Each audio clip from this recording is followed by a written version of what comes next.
What's up, everybody, and welcome back. It's Rip City Real Talk. Craig Moshkow, Anthony Blaylock, and we're back after New Year's. Happy New Year's, man. Yeah, New Year's, man. It flew by.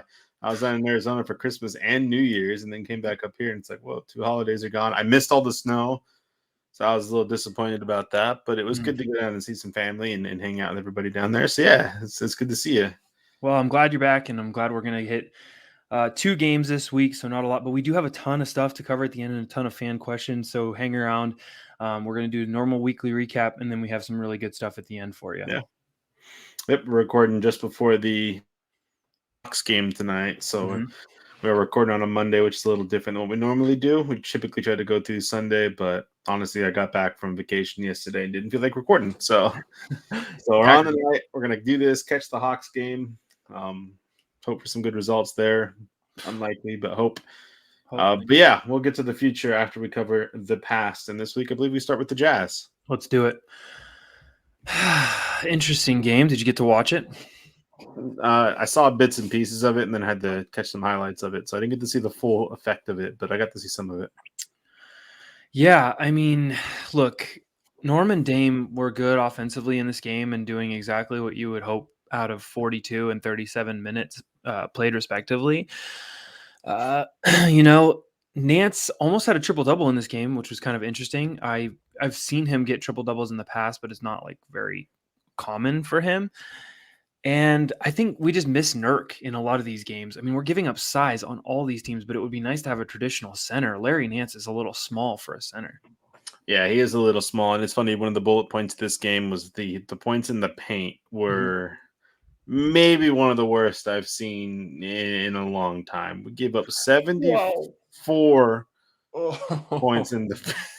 Oh, I didn't know it was that bad. I mean, I watched it, but I didn't realize it was that points in it. That's well over half of their points came in the paint, which is, I mean, I guess it typically is pretty close, I'm sure, in most games, but 74 points in the paint. And Rudy Gobert only had 22. That means everybody else was driving in the paint and doing whatever they wanted. You talk about missing Nurk. I mean, even Zeller at this point, I'd throw him out there, and he'd probably do a little better at rim protection than what we're getting with Nance. And I agree. You talk about the impact of a good center and defensively, and really Nurk hasn't been great. He's been good, but he hasn't been super great this year. I think that's more because of the way they're using him than anything. But when you don't have him out there, you really see the difference. And it's tough because you got guys like Nance out there playing. You got guys like Powell, and you think that you have athleticism to be able to close and rotate and help out with some of this, but you didn't. Yeah. And look, we always struggle with Utah. Utah is a long team. They're athletic.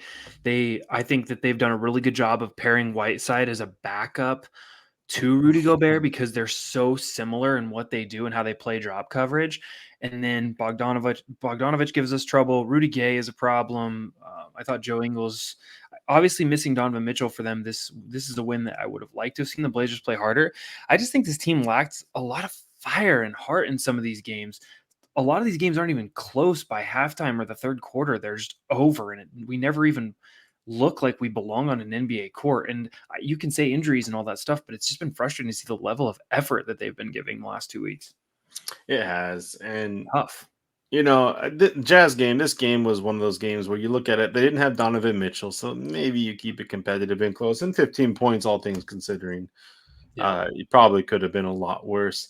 But you're talking about a team, their bench has Rudy Gay, Clarkson. They have, Whiteside came out and had 15 points in this one. He got a little bit of revenge on us. He did Whiteside things. We're throwing out McGriff and Perry and Williams and Ellaby. Like this, Dame and Powell having to play 37, 42 minutes, respectively. That it's just not going to happen. They're going to get tired, and they've been doing this every night because they haven't had CJ out there helping. We didn't have. We just don't have a lot of help out there for him, and they're playing because there's nothing there. You don't have a lot of offense outside those two. Rocco hasn't been playing. I mean, obviously with no Nurk, you got no scoring down low realistically. I mean, Nance got a couple points. He did fine. He got 9 and 9 respectively assists and rebounds. He did probably one of his best performances as a starter. This is the Larry Nance that expected when we traded for him, a guy that could do a little bit of everything. We called him our Swiss Army knife, even more so than a lot of guys that we've had, even more so than what Nurk I thought could do a little bit more of with the passing game. So that was great to see that. But you just can't keep up with this a kind of team like this with the guys that we were throwing out there at the G League suppress over here. It's just not going to work. Yeah, I mean, I like Reggie Perry, but obviously there's just no way that you're going to be able to contend with the top 3 team in the West night in and night out with the roster we've been fielding.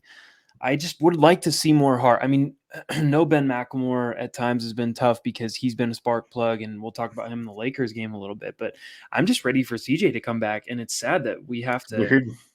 It is really weird because you and I are kind of trade CJ people, and we have been for a while. But it's like this team offensively is so hard to watch right now that it's kind of sickening at times.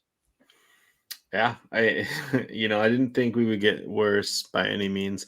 Again, the last couple games, it's been a Yeah. weird time to recap the Blazers because COVID has Yes. hit us pretty hard. We were doing good there for a minute, and not probably as hard as some other teams for sure. But it hits you hard when you have a guy like CJ out with injury, and then you lose Nurk and Zeller, so there goes a lot of your size, and you're having to bring in these guys that just don't have a lot of NBA experience. You're not expecting to win a lot of these games, and I think it crushes. Even before the game starts, it crushes your momentum. It crushes your motivation, I should say, Mhm. more than momentum. But you come in there with just like, we're playing these guys. We expect to lose, Mhm. and Dame's going to go out there and get his stats. He's going to get his stats 99 out. I don't care about this injury with Dame. I think he's been playing fine when he's been out there. But there's just, you talk about the effort. I think that they know that they're going to lose. Like in their minds, they're going to these games like, I mean, Cumberland isn't going to save us. Let's just call the game and wait till we get healthy again. And yeah, it's infectious. I mean, it really Mhm. is. You see it spread like a virus. It's worse. It's worse than COVID at this point when it comes to the attitude of these guys. They're coming in here like, meh, we're just going to get through this and until we get some guys back, and then we'll see. Yeah. Lakers game wasn't super different. I mean, they came out New Year's Eve and just a tough game. I don't feel like the Lakers played that well outside LeBron. I mean, LeBron was really good in this game, and Westbrook had a triple double, but it was really kind of ugly. Yeah, LeBron had a season high 43. So good for him. Yeah. Russell Westbrook did Westbrook things, and Mhm. to me, we talked about it last game with Dame and Powell having to play extra good just to make up for the lack of every other bit on this team, all the offense and everything else that we don't have a lot of right now. And they Mhm. didn't play good. Dame had 18. He shot terrible. I think 1 of 8 from three. Yeah. I think Powell ended up with 12, which you just can't do. Not good. Not right now. You got guys out there playing healthy. Maybe you can slack off a little bit. Not even slack off, but you can have a bad night Mhm. and get away with it. But when you're you're the second guy, like if you're having a bad night, you're getting down Yeah. early, you can't score, you're not coming back against a team like the Lakers, especially not on New Year's Eve when everybody's watching, and it's just not going to happen. Yeah, shot 28% from 3 and gave up 6% from 3. That will pretty much do it for that game. 46% from three. They must, and the Lakers aren't even a great 3-point shooting team. They're not terrible, but their stars don't shoot a lot of threes. I mean, their No. role players are fine, but that's Yes. it's embarrassing. And Malik Monk. it's even worse when you consider this game we played against 3 Blazers in the last couple of years that were on our team. Mhm. When you have, what, Melo, Ariza, and Bazemore, Mhm. and sucks watching Carmelo come out and hit 4 threes and get 16 points and look just fine and comfortable. He's been doing it all year. Yeah. You're welcome, everybody, for bringing Melo back into the league. There you go, No NBA world. kidding. No, Lakers like to take credit for that one. Yeah, it is really annoying. That's been one of the more annoying stories this season is how the Lakers revived Melo. It's like, dude, are you serious? The media Yeah, just completely get ignores out of here with that Portland. nonsense. Ben McLemore was red hot at times in this game. Couldn't quite sustain it, but he did his thing. He had I mean, 28 points. What do you want him to sustain? well, all I'm saying is like he's 28 giving points. us he's giving everything he can. The team itself can't sustain it. Mm, Like they can't feed off of any momentum that got it. he Okay. can provide. It doesn't matter. Okay, so like Nasir Little will come out and have a good game. Dame will come out and have a good game. Norm will come out and have a good game. And then in this game, it's McLemore, but nobody else can play well in those games. It's like one person plays well and the rest of the team just dogs it. I never, like we talked about it with the Jazz game, I never thought offense would be the problem or the Achilles heel of this team. We're not good on either end of the floor. You give up 139 to the Lakers. That's a season high for them. But at the same time, I mean, God, the offense is just, it's so hard to break 100 points for this team. I don't know what you do. I mean, this one, Simons was out with COVID, so you're already at a disadvantage there. Nurkic is out. Yeah, Nurkic, he comes back tonight, I believe. He's going to be starting. But now tonight you don't have Dame. So it just seems like it's one thing after another. And we'll get into some of that. Yeah. But I mean, again, we're trying to look at some bright spots right now. This is not a good time with COVID and everything else going on, and like you said, the lack of effort and all these G League guys that got to come in here and play. But McLemore was a bright spot, 28 points, 6 threes. Yeah, he's been out for a while, so you kind of worry a little bit about how he's going to come right back and is he going to pick up where he left off, and he did. I love seeing that because I'm getting a little sick and tired of Anthony Simons. I'm over Ant. I just, I don't like to talk bad about him, but he's had some opportunity to shine and he's just burning out. But McLemore, as a backup guard, has really proven that he should be on the court. He's coming out and doing, what he's doing. He's doing exactly what Gary Trent did. Now he's a veteran and he was a lottery pick, so he should be coming out and playing like this. He should have been playing like this most of his career. But it's still good to see somebody come out with some attitude and hit a bunch of threes and get all jacked up and run down the court excited and force timeouts and hit those big, loud shots. Mm-hmm. If he does that and Dame and Powell are both on and you get one of your two big guys back, who knows? I mean, maybe you make this a little bit closer, but right now it's just not great. We're going to talk about the big T word here in the second half, but right now you're one of the worst teams in the league. It's not pretty. You're only a couple games up on Houston, for goodness sakes. Houston, for goodness sakes. Like, I don't know. I don't know where to start. I mean, these two games, you brought up the schedule last week, and we pointed out how tough this little stretch is going to be, and it's going to get worse. We got the Nets thrown back at us now. That was announced today, that the postponed game from last week or 2 weeks ago, whatever it was, is going to be played on Monday the 10th. So now you get the Nets back in this mix of a tough stretch. I don't know. I don't have a lot to say on either of these games. I mean, they're both just not impressive. They're not looking good. The effort is one thing, but you just don't have the guys out there right now to do it. Yep. Scott Brooks coached these two games. I didn't love his comments and wasn't super impressed with the things that he said about the team after the game. He is an assistant, the head assistant, but it's like he's talking about shot distribution, and they asked him about the defense, and he's like, we just didn't give good effort on. They give 110%. I don't know. These teams we were outclassed. These teams had more talent than we had, and they had more readily available stars. Obviously, Donovan Mitchell was out in that Jazz game, and AD was out in the Laker game. But the Blazers have no reason to come out and get punched that badly in the mouth by Western Conference opponents and not even hang or not even keep it close. So whatever. Let's move on. Let's move on because it doesn't get any easier, and the next couple of weeks aren't going to be much better. We're going to continue to probably stack up some losses, and we'll talk a little more about that. But I mean, we didn't come into this game expecting much. We didn't come out of the game shocked by any means. I mean, I wasn't, at least. No, definitely not. So, but that's cool. I mean, that's how that goes. Those are the two games for the week. So now we got a lot of other stuff to talk about. Some of it's going to be a little more fun. We're going to have a little more fun on this one because the first half is gloomy, and it's been gloomy for a few weeks in Blazerland. So before we do anything, I know it's a little early, but I'm going to kick it off with we need a theme song for this. I'm telling you right now, we got to figure this out. I'm going to have to put something on the phone. No, you don't do the theme song. I could do it. You probably would do a better job with the theme song than announcing the segment itself. It is Blazing New Trails X Player of the Week. And this one is one of Damian Lillard's best friends, still hangs out with him all the time. A guy that honestly wouldn't have been shocked if he would have been brought back to the team instead of Dennis Smith. Tim Frazier, everybody. Yep, there he is. Look at him, young and spry, Tim Frazier.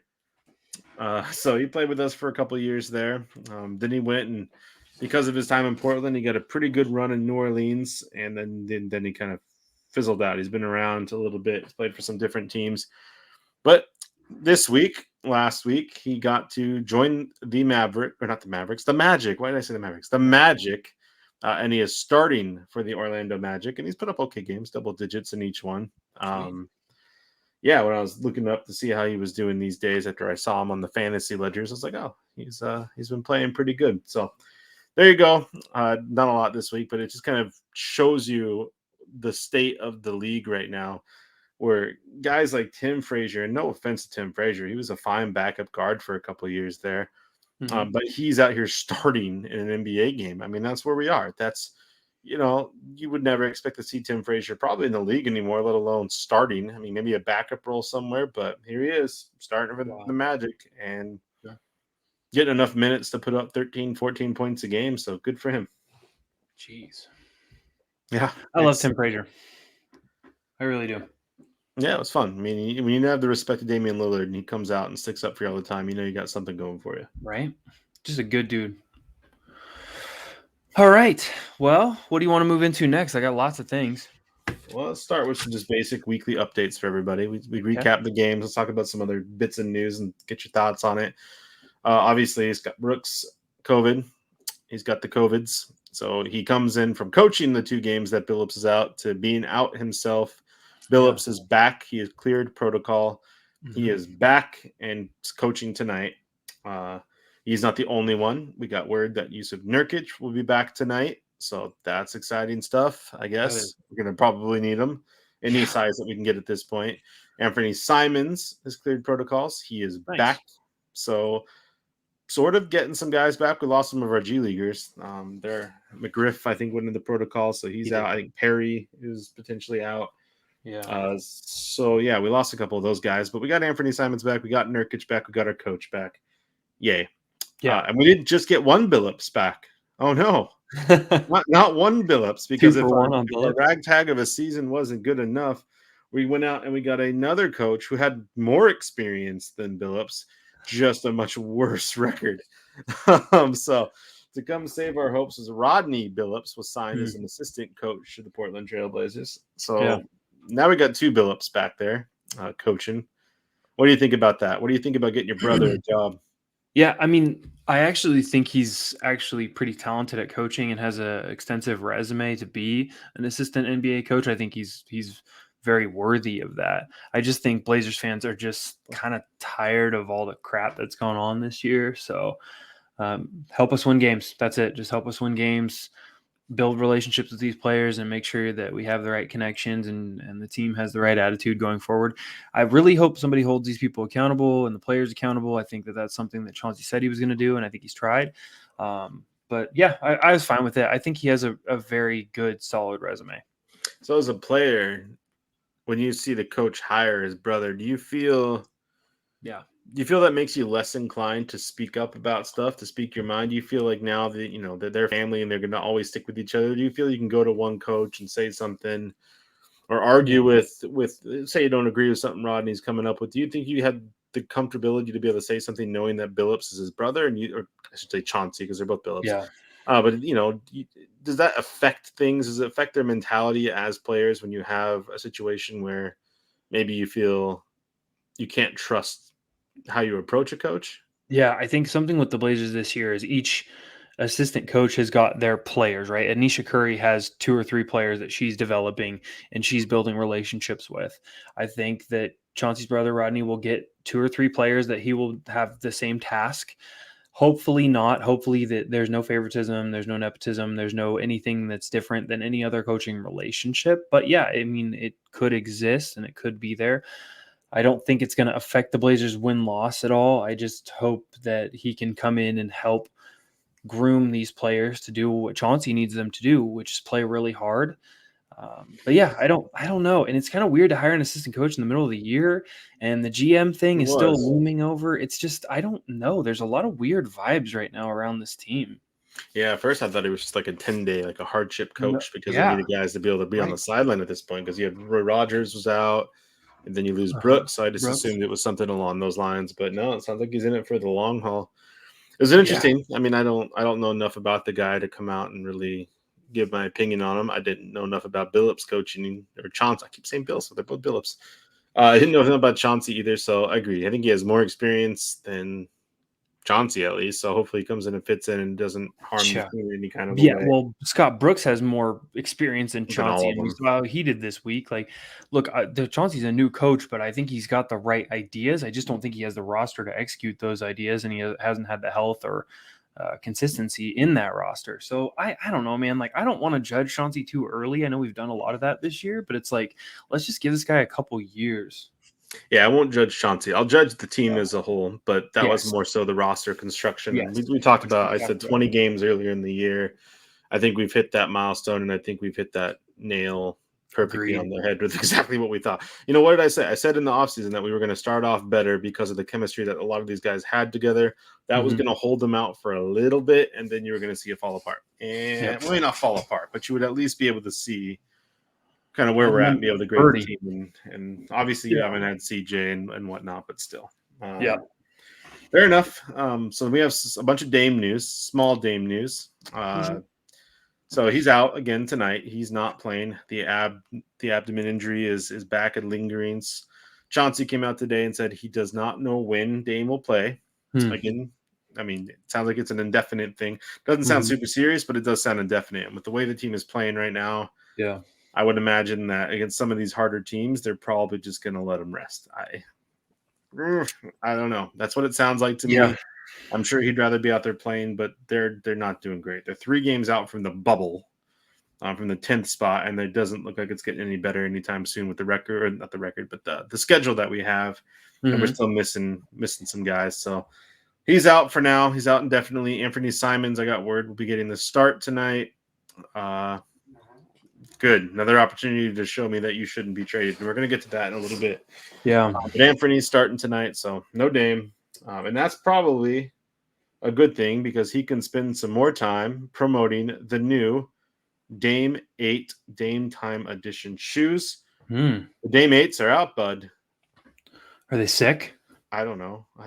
I saw them. They're fine. I'm not Yeah, a Google. tennis shoe guy. Like I wear like boots and Yeah. moccasins. Like I'm gonna go Google them real quick. I'm one of those guys that walks around and wears moccasins. Yeah, bring up the Dame 8s. Show the I got fans. you. Yeah, I got you. Here, hold on.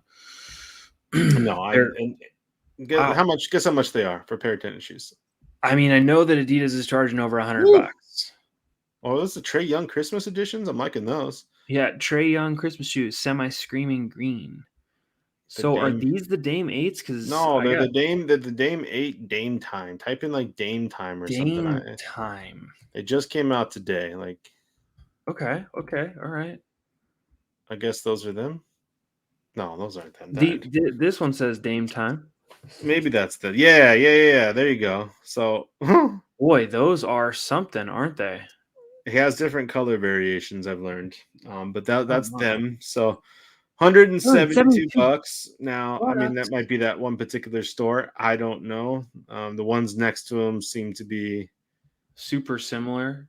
I think those are the same shoe. They're just 120 cheaper. bucks. So 120 bucks. That's what I saw when I Woo! saw them earlier. Wow. Would you spend 120 bucks on a pair of shoes? No, I would not. I like you. I have probably 5 or 6 pairs of shoes. I'm That's not a really a lot. huge shoe guy. I wear boots. Right now we have like a foot and a half of snow, so I'm wearing boots every day. I think it's really cool that these players are able to cash in and have been since MJ, right? I mean, these players make these shoes and they put them on Flight Club, and I know SNKRS, the app and the website, they do a lot of sales for these shoes too, but no, I'm not a shoe guy, and I'm also never going to get like the newest shoe. So that's just not my jam. But I love that Dame is plugged into Adidas like that. I am too. It's Yeah, cool. it's a big thing in the NBA. I mean, there's a It lot of is. guys that are sneakerheads. I think I have less pair of shoes than you. Well, that's not true. I did buy a brand new pair of like waterproof hiking slash fishing boots. So Hiking that, boot. and I did spend. They were on sale, and I spent Mhm. like $60. I think that's the most I've ever spent on a pair of shoes. I think I spent more than total. that, but not by much. Yeah, I think total in the last 3 years, I maybe have spent $80 on shoes and 60 of them with those boots. So I'm not much of a shoe guy, but Mhm. good for him. So those are out. They're out there in the world. Um, I don't, I don't know if that's shoes. That seems like it's excessive to pay that for those shoes. But there you go. Congrats, Not that Dame, on great. the release. Enjoy that. Keep making these Dames, the Dame time shoes, the Dame whatever they are, because it's cool to see you get your artwork out there and your personality. Mm-hmm. And He that's does a it. good job That's with it it. for my bullet points this week. I Yeah. don't have a lot. That's all my bullet point news for this week. Okay.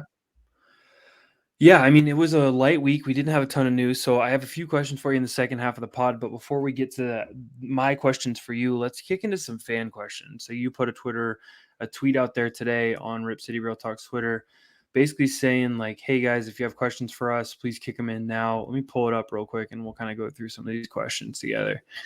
So, Walking Bucket podcast at Walking Bucket Pod said, "How does the defense improve? Is it all roster construction, or how much is scheme involved? What are your thoughts on the heavy hedging and blitzing strategy this year?" Why don't you go ahead and take that one first? I'll let you help me with it. Okay. But I think most of it's still roster construction to me. Uh, Mainly because Damon CJ still can't stop anybody at the point of attack, and they're having to pull Nurk up a lot more. And this is something Chauncey said he was going to do anyway. He was going to bring Nurk up. I mean, people complained about the drop scheme a ton, and I get that. The problem is, and the problem has been that nobody's there to help outside behind Nurk. He's Mm-hmm. not fast enough and athletic enough. I'm sorry. You can pull up highlights of him getting back. I've seen people try to do that, but he is not athletic enough or quick enough to recover and get to the rim to help out when that ball starts moving around. And guys are driving in like it's nothing at this point. People are standing around. They're not there to cover. It's bad. So Chauncey attempts to go out and he puts Nance in the starting lineup and he moves Rocco to the bench, hoping this is going to help. And I think part of his remarks and comments earlier from the year about certain players was directed at Rocco. Mm. You can say what you want, but he benched him pretty quick after that. So now Rocco's on the bench, and I think that's helped a little bit. He seems to be playing a little bit better on the second unit. He's also not playing against the same kind of talent naturally, but he's a good help defender, but he's slow on reacting. I've noticed. I haven't seen him be able to recover and get back and read where the ball is going to go quick enough, and it's given up a lot of easy drives. And same with Powell. I've been a little disappointed with him as far as ball movement defense goes. Now, on ball defense, Powell's been fine. But problem is, at least most of the season, he's had to go and play against bigger guys that he shouldn't be playing against because CJ's been taking, him and Dame play the guards. Mm-hmm. So a lot of that has to do with roster construction. I think scheme has a bit to play in it because I talked about it. I don't like bringing Nurk up so much. If Mm-hmm. you had a Miles Turner or you had even a Rudy Gobert, if you Mm-hmm. had a guy that could get back fast enough and was long enough and quick enough to be able to get back and disrupt that ball when it starts the drive in after the initial kick, Mm-hmm. maybe. But bringing Nurk up that high, not having any rim protection, it's bad. Even when he's been out there giving up 50 plus points in the paint every night, field goal percentages are high. And on top of that, you're still giving up the threes. So these guys that we brought in are still sitting on the perimeter. They're still Mm-hmm. out there trying to stop that. Nobody's helping out down the rim, and you're still giving up historic rates at the 3-point percentage for the Blazers. Yep. We've talked about it, and I think it was 3 pods ago, we talked about the film room, and I showed you the film room of what the hedging and blitzing does. Other podcasts, especially on YouTube, have talked about how they wanted us to play something different than the Stott style drop defense. And yes, I agree. Hedging and blitzing should produce more pressure on ball handlers. It should produce them to panic and then make errant passes and disrupt passing lanes and all that stuff. It should start at the point of attack. The problem is, like you said, the Blazers don't have good point of attack defenders. We don't have anybody that can put pressure on people one on one. And then it's really easy to get past that initial double team of Nurkic hedging. We showed it in the films. The other thing that I think is it's 70% roster, 30% scheme. I think you could probably, if you played this scheme with the right system, like the Golden State Draymond system, yes, it would work because Draymond is fast enough to hedge, communicate, back up, switch, all the things that you needed good defense to do. Now, Stotts knew that we weren't good at these things, so he played drop coverage. I think Nurkic is better as a drop coverage center. He's not very fast. He's very lumbering, and he's not very laterally agile. So people dribble or pass right past him easily, and then you're rotating into ugly mismatches. The other thing is, look, Chauncey has brought this hedging blitzing system, and that's great. But I think you have to switch it up a little bit. And I'm not just talking about throwing in a zone every 5 or 6 plays. I think sometimes you need a hedge and sometimes you need to play a little more drop coverage. I look at it as like an NFL defense, right? When you watch an NFL defense, sometimes they bring pressure, sometimes they back up a little bit and make you play into them.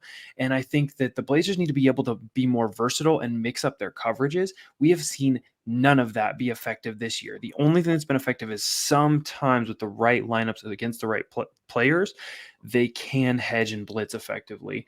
But it's got to be somewhere in the middle, and I still think it's 70% roster, and I don't think we vary on that. You and I. No, none of our guards defend good. I mean, I think Powell would be all right if he actually If played you played guard, but two, Anthony Simons can't. He can't mhm. defend. Tony Yep, Schnell, as long as he is had his moments, but he's not a great defender. Little is still raw. Um, I, yeah, I I've loved what I've seen. Like Little right now is like the pot. He's like the pot, and he's doing the pot thing, and it's spinning, and you got this. It's doing the thing, and then Little starting to turn into that pot. the clay. He's getting better. I can see recognition in him a little bit quicker, and he uses his athleticism, his agility, and his size to be able to make up for a lot of his mistakes. But even Mhm. he, is still not Raw, rotating properly and still giving up still a raw. lot of easy looks. Nance looks like he's just lost a majority of the time. He looks like a guy who wants to play big, isn't quite big enough to play big, has the smarts, but is being told to do different things than he wants to do. We've saw a stretch, the Toronto game, the Chicago game. We've seen stretches where Nance was looked beautiful on defense. He's Yeah. always there. He's blocking shots. I don't, I don't know if starting him is the best call because I feel like he's out of his element when he's trying to make up for what Dame and CJ give up. Yes. When he's trying to run around and it's just not where he's comfortable. On the Mhm. bench, he looked great. He was starting to do good. He was getting big minutes and giving Nurk and those guys time to rest because he looked really good when he was out there. But now that you've moved Rocco to the bench, Rocco looks a little bit better when he's been out there, and Nance looks lost. So You something's got to know, get there, and it's really good. It's a CJ trade. I think something that you just said that like clicked in my mind while you were talking is like Larry Nance is a good defender and Rocco is a good defender. And I think a lot of these guys come to Portland and think that they're going to be able to transform what we are. And then they realize with these two guards and giving up size 1 through 3 every single night that it's really hard to make up for those mistakes and those shortcomings, right? Because it is difficult. So they come in and Larry Nance is like, all right, I'm going to give it 110%. We're just going to turn the Blazers defense around and we'll be like decent, right? And then over time, you just see them kind of realize like, oh, this is what Portland is. They're going to shoot a lot. They're hopefully going to score a lot. This year, that hasn't happened because of COVID and CJ and all the injuries. And the offense is just muddled because everybody's trying to figure out their role. But I think that the defense, until we get a roster construction that is basically Dame surrounded by 4 really good plus defenders, I just don't see how that's going to change in any way. I don't either. I'm sorry. I just don't. I It think doesn't. you talk It about it's a good point you brought up when guys come here because you're coming here. Problem is, you're deciding whether or not you need to stay on your guy at the 3 point line or try to kick to help, and that the communication's been so poor with that Yes. the guys don't know when they need to leave their guy to go help or when they can stay and get back. So they're running in and the ball's kicking out to their guy who's hitting the three, or they're kicking out to their guy and they're able to recover, but somebody else has gotten around a guard and now they're passing back and you get an open look. Yep. It's been a lot of that this year, and it's no knock on Rocco. He hasn't looked great, but he was fine last year. I And don't think it's Nance his is the same way. fault. I've seen flashes of both these guys, but the roles that they're being asked to do and the lack of communication on this team and the lack of penetration defense. I mean, these Yes. guys the teams are doing whatever they want. We may help with that initial guard. You may help with that initial screen, but that ball moves and there's just nothing behind it. I think we Yes. talked to Dave Deckard about it a little bit, and he brought up even from preseason the rotation defense is atrocious. And I want you to get some film for next week or the week Yeah. after. I'd like to start pointing out some of this stuff because we talk about it all the time, and the ability of these guys is just not there. Yeah. You I have think potential with Little, you have potential with some of these guys, but Nurk, we know the kind of defense Nurk's going to give you. When he's down by the rim, he's going to be good. He's going to foul, but he's going to be good. That's where he belongs. He's not good enough up here to come hedge. If you're going to hedge and you're going to do that stuff, you need to do it with maybe Nance, somebody a little bit quicker, and you yeah. need to leave Nurk down there to be able to play defense and stop the penetration. There's not a lot of centers that can shoot. I mean, there's more than there used to be. I'll give you that. The NBA has kind of shifted back towards that, but Nurk has no reason to need to be sitting up there around the 3-point line. It just Well, and you talked about two things that have been a problem for years, which is communication. The other thing is, so if you want to play an aggressive switching style, you said you have to play small ball center. Larry's the only small ball center we have on this team. If you want someone to play that Draymond role of calling people out and hedging and blitzing and then being responsible for coverages, you really got to find that player, and Nurkic isn't that guy. I think Miles Turner could be. I don't think that bringing in Sabonis is going to help at all. I don't think that trading for, maybe Ben Simmons, I don't know. But when you're looking at this team, you can just tell that this hedging thing is not maximizing your strengths within the roster. So agreed. that's why I think you got to mix it up a little bit. And sometimes you're going to have to play drop. And if Nurkic doesn't want to do that, that's fine, but you have to do what's going to work for your strengths, and it's going to be about conversing with him about what's most effective for this team, because I could probably pull up clips of last year's stat system where we were At decent at least it times was on defense. close. You know what I mean? At least it was close more often than We were not. I don't know. competitive night in and night out, bro. And that was with Cantor and Mello. There's really not a lot of excuses for this particular team. Exactly. So, all All right, that's that. right, We let's have do it. another one. We had another fan question, I Yep. believe. Yep. Let me pop it up here. I believe it was Connection Blazers. Yep. So Connection Blazers said, should the team bring back Ant or trade him before the deadline? So we did hit on this a little We bit did. last week. I think we both sort of agree that you should probably just keep Ant, because I don't think the trade market is big enough, unless we said that he could be a sweetener in a deal where you're either trading CJ or you're trading Rocco and Nurk. I don't know. But look, I think Anthony has developed a little bit every year and added a little bit more to his game every year. I'm not in a rush to get rid of that guy, and I don't think his extension is going to be gaudy by any stretch of the imagination. So I think we just keep him. Yeah, the matter of it, should we trade him? Probably. I think Yeah, if you can get something back for him, probably. sure. We talked about that. His role with this team, if you keep CJ, there's so much that depends on the CJ stuff, the entire dynamic of this team. But if you keep CJ, then there's not a good enough role for Anthony on this team anymore. There's Mhm. just not. It's going to be the same thing every year. He's been inconsistent. He's shown some flashes of being able to score. His defense to me has not gotten better. I mean, maybe here and there you point out a couple plays or a Yeah, few games no, where he made a couple stops. But I'm not realistically, into he's it. not. He's not playing to the strengths of his athleticism. So Mhm. okay, he doesn't drive. I've complained about this for years. He just doesn't attack enough for a guy that I feel has his height and his hop, not his height, but his hops.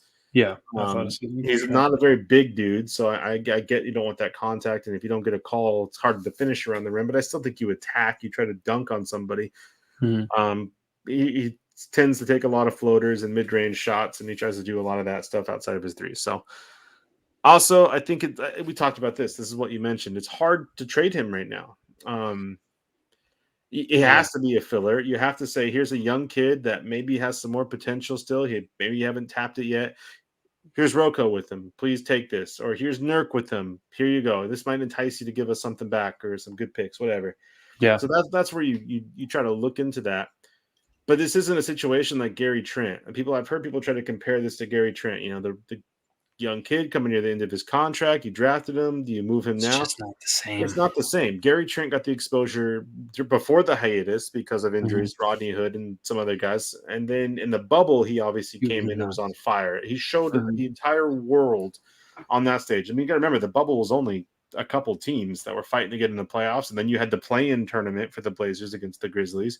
And then obviously the Lakers series. So he got highlighted a lot. And then he came Mhm. in last year and obviously started off he had a normal role and he didn't change. He played pretty good for that role. He wasn't inconsistent. He wasn't lights out, but he wasn't inconsistent. That let Toronto make a decision that they felt we could get this young kid, get rid of Powell we've had for a while, get a similar player, and they took that shot. Yep. Anthony right now just hasn't shown enough of that. He hasn't been highlighted enough because Stotts didn't play him very much throughout his career. Mhm. He's had a pretty consistent role this year, but he's not taking advantage of it. I mean, he's got to come in and put up Lou Williams type numbers, Jamal Crawford type numbers. You have the sixth man. You need to be putting up Clarkson type numbers. If you want to get any kind of good value back for Amp right now, he's had to play better, and he hasn't. And that's the other side of it. If he has played better, we don't have this discussion. You know what I mean? Yep. This is like, oh, we got to keep Amp. I do think Mhm. that he's going to be able to come back at a reasonable price, but I think you can. We talked about it last week. I think you can get 100 different guards that can do what Anthony can do at this point in the career. I just Yeah. don't think he's worth it. So I think you should try to trade him because I think he's young enough to be a sweetener in a deal. But do I think we will trade him? Hmm. Maybe. Nurk, Rocco, CJ are your top three because of their contracts, and obviously CJ is your number one asset on this team to trade because you're not trading Dame. So I don't know. He's fourth on Yeah. that totem pole. Do I think we should trade him? Yes. Do I think we will? Hard to Probably say. not. He's going to be a package type of guy. Sure. All right. Yeah, just a few really interesting questions. I like both of them, and they're things that we've, I think, talked about on the pod, but maybe just needed to get it out there a little more. I got a couple more questions for you. So I I have a think question for you, real quick, actually, if you yeah, don't mind. yeah, go for it. And this is something that I kind of we touched on a little bit earlier, but here's the thing: we are the second worst team in the West by 3 games. Yeah. We're barely at this point doing better than some of the teams in the East. If things were to continue, you're looking at potentially a top 5 draft pick, Okay. potentially. Yeah. Do you think the Blazers should tank at this point? Absolutely. Absolutely. I mean, a top five pick. So, first of all, the top five in this upcoming draft, all five of them are really good, and all five of them are pretty much those 6'10" athletic defenders that the Blazers really need. So, missing pieces. The other thing is, I mean, look, do you think this team is going to get healthy and do damage in that bubble play or the play in game? Do you think that them being like the 7, 8, 9 is going to be a big deal? We've shown that we can't hang with the top dogs in the West this year. I don't think that it makes a lot of sense to lose that pick because it does get lost because it's lottery protected if you don't retain it this season. I don't, I mean, I hate tanking for two reasons. I don't think tanking works because the NBA lottery system doesn't always equate to a good positive pick. The other thing is just because you tank doesn't mean that you're going to sell tickets the next year. You're going to have the playoff revenue, all those things that factor in for the Blazers. So I don't think Jody's going to want the Blazers to tank. But this offseason upcoming is very tumultuous. There's going to be a lot of big decisions that come down the pike. The GM is one of them, and then the roster is the other big one, and that GM is responsible for it. So I really think that a top 5 pick would be a really cool thing or a big asset for the new GM to come in and say, okay, I have a top 5 pick. I have Damian Lillard, who's an MVP All-Star candidate level player. I think they should. I mean, I just don't see a lot of reason to try to get that 8, 9 seed. Yep. Yep. I'm not opposed to it. I hate tanking in general. And I don't think, when you're a small market team, you can ill afford to give up playoff games if you even have a chance to get into the bubble and do 1000% agree. something. I feel like as a business, you try to do that. As a team Totally. and as a fan of the team, I'm right there with you. At this point, I don't think you shut Dame down for this season because it's just not good for a player to go a whole season without playing. It's just, you got to keep him No. in shape. You got to do things. So I think Dame should be playing here and there. I don't know about 40 minutes a night by any stretch, but Yeah. I think you look to trade CJ while you can get something back for him in this trade deadline. I think you get a player back that you feel like you can build around next year. You let him and Dame play a little bit at the end of the year, get some chemistry built up. I think you try to get rid of Rocco. At this point, I'm not even opposed to getting rid of Nurk. But that's what it Probably is. should. And then agree, you get that pick, you reset with a healthy Dame, you get a top lottery pick ideally that pans out. You get whatever you get back for CJ, and then you can look into potentially re-signing Nurkic at a decent deal. Maybe you get him for 10 mil again. I don't really know what the market will be like for centers, but I imagine he hasn't done enough to be 15, 16 plus. So you can Mhm. probably get him back at a reasonable deal if that's what you Yeah. want to do. Or you look in the market and you try to go for something else. But you're probably not losing much money when it comes to CJ and a trade for him unless you get something back that's way worse. Yeah. I think But, the reason you Dame's going asked the next year. question is, do you think that Dame is going to want to hang around for 1 year of a quote unquote tank? It's only a 1 year tank because you're really not doing it for a 2 to 3 year window. So do you think you could convince Dame to No, suffer out the rest of this year? That's kind of the question, right? no. You won't be able to get him to buy into a Bought in. tank. I agree. It's not even about it's not even about the idea of tanking for him. It's a pride thing. You don't if you're one of the superstars in this league, you do not come out and willingly say let's tank. It's cheap. Definitely not. It's pathetic when you think about it. Like I mean, I don't think it's that big of a deal as a fan, but as a player, when you look around your peers and you're the guys in the league and be like, man, you tanked for a bit. I just don't think his pride would let him purposely lose. I'm not a guy Sure. that says I'm giving my heart and soul to Portland. I want to win here no matter what. You don't purposely lose. Mhm. I do think you can spin it to the injury side of things. I can think you can come in and say, Dame, listen, man, we're going to keep resting you because his ab thing. He can say, I feel great.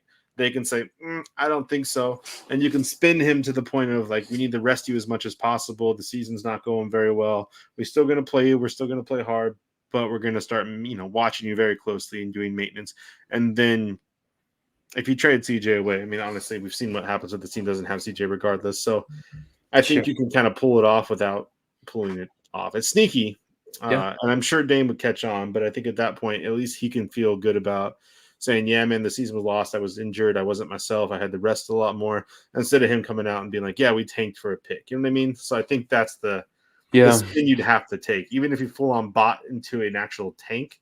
I think that he would have to spin it out that he was hurt. So you have that going for you this year. You might as well try to take advantage of it because Yeah, and I think so I heard today on the low post that basically they don't think Dame's an all-star, which is actually fantastic this year.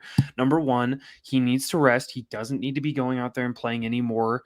And number two, I think it'd be good not to travel and not to potentially get COVID at the All-Star game. I think it's like just stay home, chill, rest up, and I think the second half of this year could be better for the Blazers. I mean, honestly, there's no way it can quote unquote get worse, right? You've got to be able to bring back CJ healthy. You've got to see what the trade deadline brings for this team. So I think that that's kind of a silver lining, actually. okay. Yep, I just had to ask. I've heard a lot of people talking about it. It's been a hot topic on Twitter, whether or not we should Yeah, tank and things like that. And I was curious what your opinion and take on it was. that's it. I think if there's a year to do it, this is the year to do it. This is the Steph Curry Wiseman year where it's like they were down due to injury and they had a different roster obviously, but if you want to get serious, you need that lottery pick. And I know Wiseman isn't really a contributing factor for the Warriors, but at the same time he's a huge asset that they could use in a trade. He's just another way to retool the war chest. I think the Blazers desperately need it, and if we don't have a lottery pick this year, next year is pretty depleted on the assets that we can bring in besides just using money to buy free agents. And we know Portland's not a huge free agent destination. So, Nope. And Dame's contract continues to get bigger and bigger. So, all right. You yeah. said you had some more questions. Let's knock them out. Okay. So I'm just going to kick you a few names and I'm just going to throw them at you. And I just want you to say, like, whether you, yes or no, whether you'd be interested in the Blazers acquiring them. These are not big names. These are not the Ben Simmonses. These are not the huge names that you see kicked around the league. But I'm going to throw you their name and their contract, and you just basically tell me yes because I think they could do this, right? Like, so the first name on my list is Kelly Ubrey, 12 million this year and next year. Would you want the Blazers to acquire Kelly Ubrey? I'd take Kelly Ubrey. I like Ubrey. I think he's good, and I think 12 mil per year for 2 years is kind of perfect for him. I don't think it's a super overpay, and I don't think it's a super underpay. Well, I think in that kind of a trade, maybe you trade Anthony and you trade Rocco, and then what happens is you get a guy who's proven he can score. Maybe he was a little streaky at times, but he's proven he can do everything. He's a long athletic, he's a decent defender, and you're paying Mm-hmm. the same amount of money that you would be paying Rocco potentially this Yes, year, so the books kind of match out. and he could Yeah, do I would more take for you. Ubrey off the bench. I think that he Okay. gives you a scoring wing, that other player that can do a little bit more than just shoot, and it replaces what you potentially lose with Anthony. So 100%. Perfect. Okay, Joe Ingles, 12 million this year, restricted free agent No, after this year. Joe Ingles is on my no-fly list. I hate that guy. Is there anything in No, particular? Like, no, he did what he does to the Blazers year in and year out. I just don't. yeah, he Dude, he reminds me of Evan Turner so much, and I know he's in like the perfect system for him, but just like a tall wing who ball handles and dishes a lot, doesn't play fantastic. Like he plays decent defense, but certain guys um, are on my no-fly list because of what they've done. Brandon Rush. People probably don't remember what Brandon Rush used to do with the Bino Blazers. Udry, The true fans know what I'm talking about. But yeah, no. I'm not no yeah. Ingles for me. I can't stand The that guy. only It bugs me. the only difference between Joe Ingles and Evan Turner is Joe Ingles is actually a really good 3-point shooter, and Evan Turner couldn't shoot it, but whatever. Yeah. Okay. OG Anunoby, 16 to Yes. 18 million No, for no, no. next Stop. year. Done. You're done. I don't need the stats. Yes. OG. Okay, you take him on. Did you not see what he did to us against in Toronto I when love we played OG. Toronto? Yeah, I have since the Zach Collins draft. I thought OG was who we should target in that draft. I The said it dude multiple times. is he's exactly what Rocco and Chief were supposed to be. Yep, I And agree. he's young. Absolutely. You Okay. can bring him in, you bring him in. That's a no-brainer. That's an automatic yes for me. Jeez, somebody's riding a dirt bike out there. Okay, Kyle Kuzma, 13 million for the next 3 years. No. I'm not What? a Kuzma. I'm not a Kuzma guy. Oh Listen, man, Kuzma. Kuz has scored, I think, like 25 in his last like 4 of his last 5 games or something. He's been red hot. He's been really No, good. I don't This care. year. He sounds like the dude, the llama from the Emperor's New Groove. I can't. That's Kuzco. We just watched Yeah, that whatever. yesterday. Kuzco, Kuzma. Plus, the dude had the dumb haircut for a while, the stupid blonde haircut. I can't. You didn't like the There's pink certain things that I sweater? just can't get over, and I can't have him in play. Okay, that's fine. On the same team, how about Rui Hatchimura, 5 million for the next 2 years? Rui, Absolutely, I take a shot on him. he's been a little I don't want to say He's injury been prone, super but he's been injury pretty prone, but the injury prone. contract is good. And if you can get It a is guy like good. that for the contract and the price is a backup big, Yeah, yeah, I'm fine with that. I mean, I still prefer Nance, I think, in that kind of a role, but sure. I'm fine with. I can't say his name, but I'm fine with him. Yeah. Okay, so the next two, I don't have their contracts. I know How one long is is this list you got for me? Okay, this is go these on. are the last two. Okay. Terrence Ross and Gary Harris are both on the Magic and both kind of squandering their talents right now. Would you take Terrence Ross and or Gary Harris? I don't like Gary Harris as much because again, he's His one of those guards that I think you can get 100 of. his money is like Terrence 20 Ross, I'd mil. be fine with. He's an Oregon guy for I like Terrence starters, Ross. Yep. so it's cool to have a local guy playing for the team. I think he could come in and just give buckets for it. It's like Ubrey. You He's just need a he's scoring guy off the massive. bench and a Yeah. guy that once in a while in a spot start, you can just chuck up shots and be efficient at it. Great. It doesn't really give you much else, but I'm all for more offense off the bench. We need offense off the bench. Uh, you lost some of that with Melo. You don't really have a lot of it because Anthony really hasn't stepped up to the way I thought he would. So I'm all for Terrence Ross. Plus, Ross is my favorite store to shop at. So I'm good. That's where you get those Dame fives on No, it's sale. where Is you get that the where you Dame twos if you're lucky. Yeah, and they'll be $30 too. It'll last me for 4 years. Okay, that was it. I Um, just want to throw that's some it. under the because these names are not a lot of the ones that I hear, but I do actually I've heard Ubrey and Ingles a lot. I don't think OG's movable. I don't think Kuzma's OG's movable. not movable. I think that those guys are kind of franchise staples right now. But I was just kind of curious to see your thoughts on some of those players. I tried to pick small forwards or power forwards. I didn't pick any centers or point guards because I'm tired of talking about them. All right, man. Well, that's what I got this week. Not a ton. I mean, we're going to keep it under an hour. We'll be back next week with a full length pod and maybe a guest at some point soon. We're going to try to get a few more Working on guests a over the couple next 2 people. weeks. Yeah, Yeah. we're working on some stuff. This is a good time to make our fun announcement. I've been Yes. telling you guys about it for the last few weeks. So as we end this episode, for those of you who follow us and listen to us, and we'll of course be posting elsewhere, but we are doing another giveaway. There's a reason I wore this year beanie. This is not the one I'm giving away.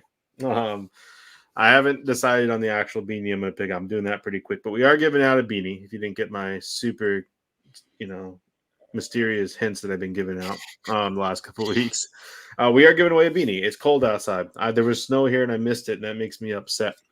So follow us on Twitter. That's it. That's all I got to do. We're going to be picking one of our Twitter followers. No media, so none of the other podcasts that follow us or players or whatnot. But anybody that follows us on Twitter is going to get an automatic entry. If you follow us on Twitter, comment on one of our Twitter posts and tag somebody, and that person then follows us, you will get an extra entry. What? That way, Dang. anybody that does follow us currently, if you are a current follower, you can do the same thing. You will automatically be entered if you comment on our post by tagging somebody who's not a follower and they follow us.